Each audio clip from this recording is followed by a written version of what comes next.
వాస్తవానికి రాష్ట్రంలో ఏ ప్రభుత్వ అధికారంలోకి వచ్చినా ముందు అక్షరాస్యత శాతాన్ని పెంచే దిశగా కొన్ని నిర్ణయాలు తీసుకుంటారు. లాస్ట్ టైం జగన్మోహన్ రెడ్డి గారు తీసుకున్న నిర్ణయం అదే. అధికారంలోకి రాగానే అమ్మఒడి అని ఇలాగ రకరకాల కాన్సెప్ట్లు తీసుకొచ్చినప్పుడు విద్యా దీవెన, విద్యా వసతి దీవెన ఇవన్నీ కూడా. దాంతో అక్షరాస్యత శాతం పెరిగింది, విద్యార్థుల సంఖ్య పెరిగారు, ప్రభుత్వ స్కూళ్ళ వైపు అందరూ వస్తున్నారు అనేది. ఎందుకంటే ఆయన రాగానే ఆ మధ్యాహ్న భోజనం మెనూ కూడా మార్చేశారు. ఆ చిక్కీలు ఇవన్నీ యాడ్ చేసి రోజుకొక రకమైన ఫుడ్ పెట్టిదంతా ఓకే, అదైతే నిలబెట్టారు. కానీ ఇప్పుడు ఈ ప్రభుత్వ హయాంలో అది ఆ సంఖ్య తగ్గిపోయింది అనేది యూడైస్ ప్లస్ ఇచ్చిన ఒక నివేదికలో ఒక లెక్క అయితే బయటకు వచ్చింది. కాకపోతే దాన్ని ప్రభుత్వం అయితే అంగీకరించట్లేదు. లేదు, ఇదంతా అబద్ధం అంటూ తాజాగా ఎక్స్లో ఒక పోస్ట్ అయితే పెట్టారు వైఎస్ జగన్మోహన్ రెడ్డి గారు. 2023 అలాగే 24 విద్యా సంవత్సరంతో పోలిస్తే వీళ్ళ అధికారంలోకి వచ్చిన తర్వాత 2025-26లో దాదాపు 5,56,666 మంది విద్యార్థుల తగ్గిపోయారు అనేది ఈ లెక్క, ఈ యూడైస్ ప్లస్ ఇచ్చిన నివేదిక ఆధారంగా బయటపడింది అనేది ఆ పోస్ట్ కూడా చూపించారు. అంటే దీనికి ఏంటి కారణం? వాస్తవానికి వీళ్ళు రాగానే అయితే ముందు ఆ తల్లికి వందన ఇస్తానన్నారు, ఆ సంవత్సరం అయితే ఇవ్వలేదు. నిజంగా ఆ ఎఫెక్ట్ పడిందా? లేదు ఇప్పుడు ఆ సంఖ్య ఏమన్నా పెరుగుద్దా? లేదు ప్రభుత్వ స్కూళ్ల వైపు ఇంకా వెళ్ళడం మానేశారా? ఏంటి కారణాలు? ఇదే అంశం మీద చర్చించే ప్రయత్నం చేద్దాం. సార్, ఒకటి అబద్ధమా నిజమా అనేది ఒకటి, లేదు నిజంగా ఆ ఎఫెక్ట్ ఉంటుందా? ఎందుకంటే ఫస్ట్ ఏడాది అయితే ఇవ్వలేదు కదా, తల్లికి వందన ఇవ్వలేదు, తర్వాత నుంచి ఇప్పుడు ఇస్తున్నారు, పడుతుంది. దానివల్ల ఏమన్నా తగ్గిందా? జగన్ చెప్పిన దాన్ని రాధాకృష్ణ గారు ఆల్రెడీ కన్ఫర్మ్ చేశాడు 3-4 రోజుల క్రితం. అవును, అంటే నివేదికను ఎవరో కాదనలేరు కదా, యూడైస్ ప్లస్ నివేదిక కన్ఫర్మ్ చేస్తూ దానికి ఆల్రెడీ అంటే తెలుగుదేశం వాళ్ళు దాన్ని ఎలా తిప్పికొట్టాలో ఇదివరకు వాళ్ళ అధికార ప్రతినిధులకు ప్రత్యేకంగా ట్రైనింగ్ ఇవ్వటం, దానికి ఒక మీటింగ్ పెట్టి వాళ్ళకి చెప్పి ఆ తర్వాత ఎట్లా కౌంటర్ చేయాలో చెప్పేవాడు. ఇప్పుడు ఈ డిజిటల్ ఛానల్స్ ఇన్ని వచ్చి అంతమంది వీళ్ళలో అధికార ప్రతినిధుల కంటే కూడా పార్టీ పేరుతో డిజిటల్ ఛానల్స్ లో వస్తున్న వాళ్ళు బోల్డ్ అంతమంది సోషల్ మీడియాలో వాళ్ళందరినీ కోఆర్డినేట్ చేసి వాళ్ళని మానిటర్ చేయడం కష్టం కాబట్టి ఆంధ్రజ్యోతి ఇప్పుడు ఆ పాత్ర పోషిస్తుంది. అంటే తెలుగుదేశంకి సంబంధించిన నాయకులు కానీ, అధికార ప్రతినిధులు కానీ, కార్యకర్తలు కానీ ఎలా రాబోయేటటువంటి అంశం ఏ టాపిక్ వస్తుంది, దాన్ని ఎలా ముద్దుగా ఆన్సర్ చెయ్యాలి అన్నది వీళ్ళు పేపర్లో వార్త రూపంలో రాసేస్తారు. అది ఒక కొత్త ఎకో సిస్టమ్. పేపర్ ఓపెన్ అయ్యి ఇదివరకు ఏ మహానాడు పేపర్ ఇట్లా తెలుగుదేశం సొంత పేపర్ ఉండేది, ఆ పేపర్లలో రాస్తే అది చదువుకుని ఎలాగా ఇది అవ్వాలో ప్రిపేర్ అవుతారు. ఇప్పుడు జ్యోతి ఆ పాత్ర తీసేసుకుంది. డైరెక్ట్ గా వాళ్లే ఎలాగ రేపు పొద్దున మనం దీన్ని ట్యాకిల్ చేయాలని చెప్పేస్తున్నారు.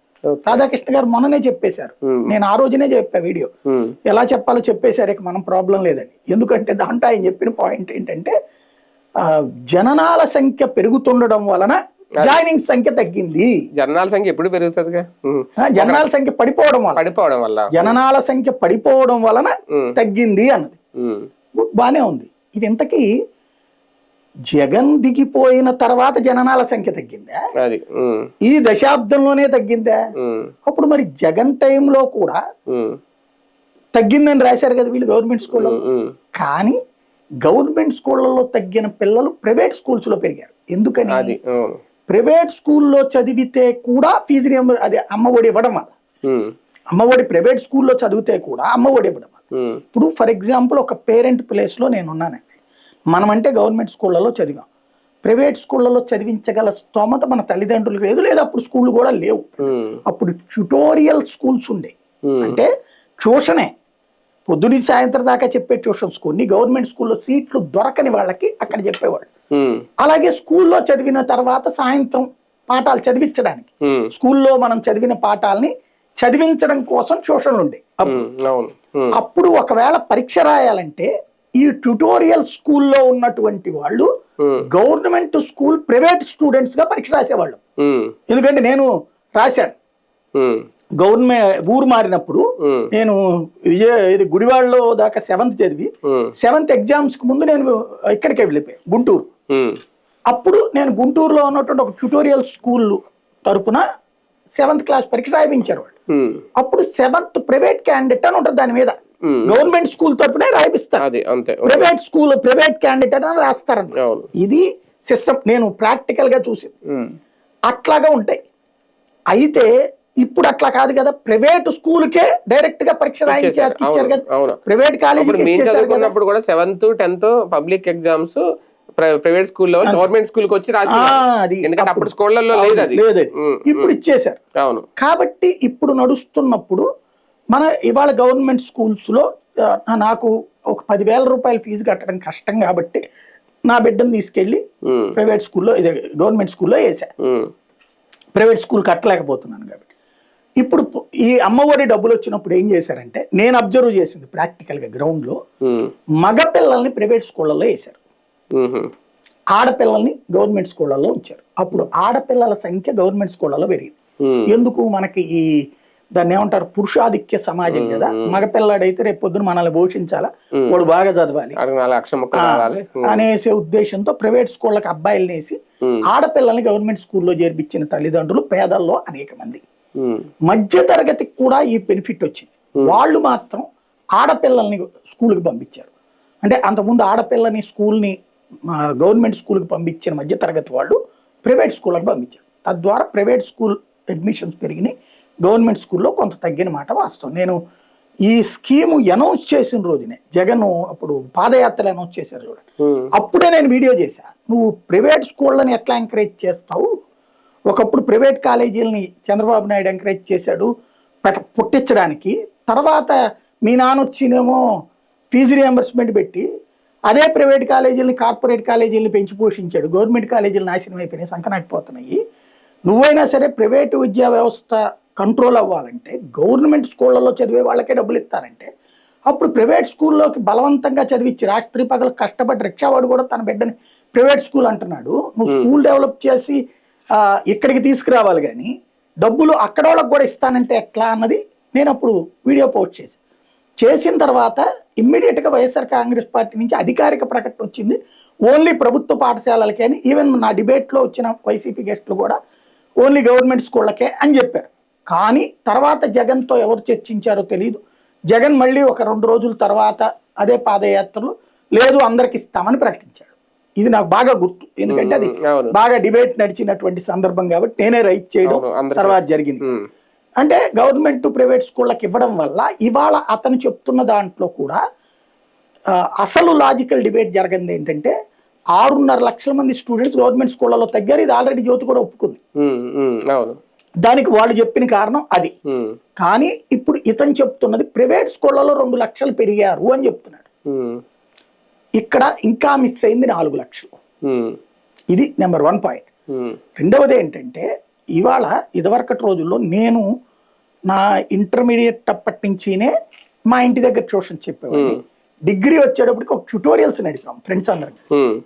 అప్పుడు మా దగ్గర ఎలా ఫీజు అంటే 1వ తరగతికి 5 రూపాయలు, 2వ తరగతికి 10 రూపాయలు ఇట్లా పెట్టాం ఫీజు.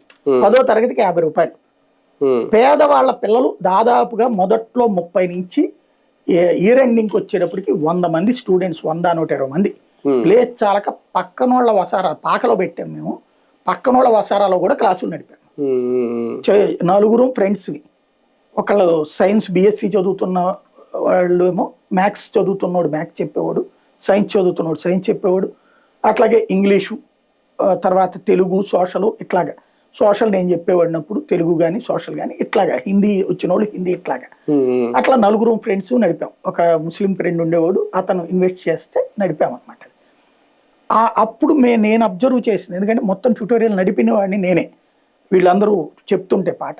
అప్పుడు నేను అబ్జర్వ్ చేసినటువంటి లెక్క ఏంటంటే పిల్లలకి ఫస్ట్ చాయిస్ ఇస్తారు. ఈ లేబర్లో కూలీల పిల్లలు వీళ్ళే వచ్చేవాళ్ళు మా దగ్గరికి, పని మనుషుల పిల్లలు, కూలీల పిల్లలు, వీళ్ళందరూ వాళ్ళు ట్యూషన్కి డబ్బులు కట్టలేక ఈవెన్ ఆ 5 రూపాయలు 10 రూపాయలు కట్టడానికి కూడా ఏడాదికి 3-4 నెలలు ఎగ్గొట్టిన సందర్భాలు ఉన్నాయి. అట్లాంటి సిచ్యుయేషన్ ఉండేది. అప్పుడు నేను అబ్జర్వ్ చేసిన లెక్కల్లా ఏంటి అంటే వీళ్ళ దగ్గర ఒక తేడా ఉంది. ఒకసారి చూస్తారు, అంటే 10th క్లాస్ ఫస్ట్ సారి ఫెయిల్ అయినప్పుడు మా దగ్గరికి ట్యూషన్ పంపించేవాడు. అప్పుడు కూడా ఫెయిల్ అయ్యాడు అనుకోండి, నేను బలవంతంగా వాళ్ళకి ఎక్స్ప్లెయిన్ చేసి ఆపితే ఇంకొక ట్రిప్ 1 ఇయర్ అనమాట, 6 months ఎనఫ్. ఇక ఆ తర్వాత కూలి పనికి తీసుకెళ్ళిపోతారు బిడ్డల్ని. ఇది ఒక ఆస్పెక్ట్. అప్పుడు గవర్నమెంట్ స్కూల్కి వెళ్తే, ప్రైవేట్ స్కూల్ కూడా కాదు, గవర్నమెంట్ స్కూల్లో చదివే పిల్లలే వాళ్ళందరూ. ఇక ప్రైవేట్ స్కూళ్ళల్లో పిల్లలకైతే గనక ఫీజు కట్టడం మానేస్తారు. ఈ ఇంపాక్ట్ వాళ్ళ ఆర్థిక పరిస్థితిని బట్టి ఆధారపడి ఉంటుంది. ట్యూషన్కే ఆ డబ్బులు కట్టలేని వాళ్ళు ఇక ఎలా స్కూళ్ళకి ప్రైవేట్ స్కూళ్ళకి కడతారు? అవును. మానిపించేసి కూలి పనికో పని మనుషులుగానో వ్యవసాయ కూలీలు కానీ తీసుకెళ్ళిపోతారు. రూరల్లో ఇవాళ రేట్లు పెరిగిపోయినాయి. ఇదివరకటి రోజుల్లో ఏది 100 రూపాయలు మగవాళ్ళకి ఇస్తే 30 రూపాయలు మహిళలకు ఇచ్చేవాళ్ళు. ఇవాళ దాదాపుగా పోటీ పడే ఇస్తున్నారు. ఇవాళ మగవాడికి 700 ఇచ్చారంటే మహిళలకి 500 ఇస్తున్నారు. ఈ బయట కూలీల దగ్గరైనా అట్లా వస్తున్నప్పుడు బిడ్డకి కనీసం అందులో 50-60% వస్తుంది. ఇప్పటి నుంచి అలవాటు చేస్తే వాళ్ళు అలా సెటిల్ అవుతారనే లెక్క ఉంది.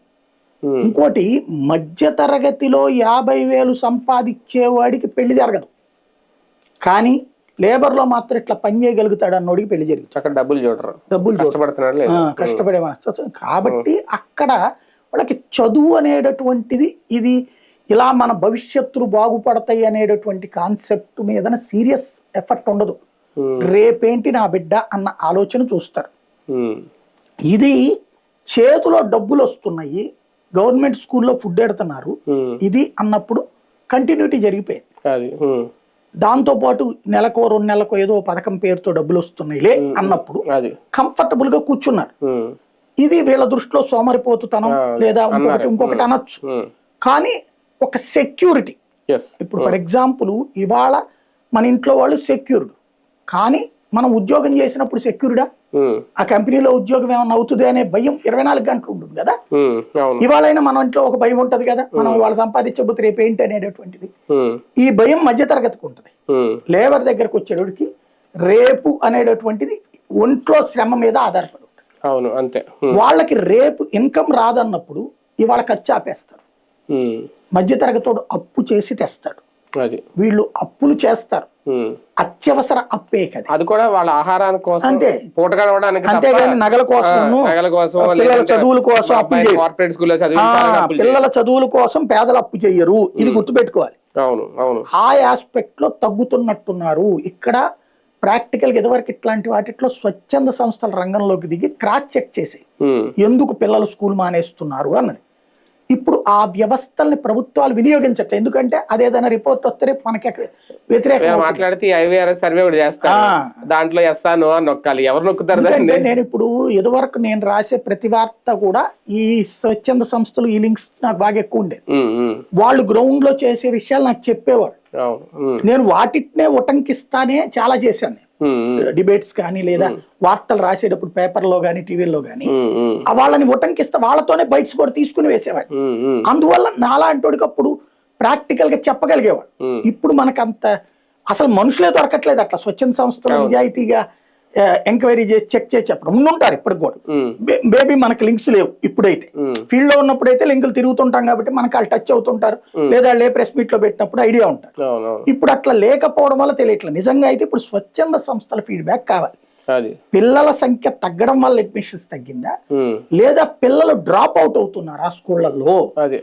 డ్రాప్ అవుట్ అంటే ప్రమాదం, డ్రాప్ అవుట్ అంటే భవిష్యత్తుకు ప్రమాదం. డ్రాప్ అవుట్ కాకుండా నిజంగానే పిల్లల పుట్టుక సంఖ్య తగ్గడం వల్ల అడ్మిషన్స్ తగ్గితే అది అత్యంత ప్రమాదం. కానీ ఇక్కడ ఇంకో పాయింట్ కూడా సార్, జననాల వల్లే తగ్గింది స్కూళ్లలో, ప్రభుత్వ స్కూళ్లలో అంటే పిల్లలను తక్కువ మందికి అనేది ఎక్కువ కొంచెం అప్పర్ క్లాసు, మిడిల్ క్లాసు. అదే కొంచెం లేబర్ లో చూసుకుంటే వాళ్ళు కనేస్తారు, ఎక్కువ మందినే కనేస్తారు, వాళ్ళే గవర్నమెంట్ స్కూల్కి పంపుతారు. ఆ కోణంలో చూసినప్పుడు గవర్నమెంట్ స్కూల్లో సంఖ్య తగ్గకూడదు, ఇంకా ప్రైవేట్ కార్పొరేట్ స్కూళ్ళలో తగ్గాలి. అక్కడ తగ్గలేదు, పెరిగింది. అంటే ఏంటి, జనాల సంఖ్య ఎఫెక్ట్ చూపించలేదు అనేది ఒక పాయింట్. ఇంకో రెండోది, ఆయన అమ్మఒడి అన్నా ఈయన తల్లికి వందనం అన్నా ఆ పథకాల ప్రభావం అంత కనిపించట్లేదా స్కూళ్ళ మీద పంపించే విషయంలో? వేస్టా అంటే ఇక్కడ ఏమైందంటే, నీకు నేను అబ్జర్వ్ చేసినంత వరకు ఇదివరకు ఈ పథకం ఒక్కదాని కోసమే కాకుండా వీళ్ళు ఏదో ఒక పథకం రూపేణా ఏడాదిలో 5-6 సార్లు డబ్బులు పడ్డాయి.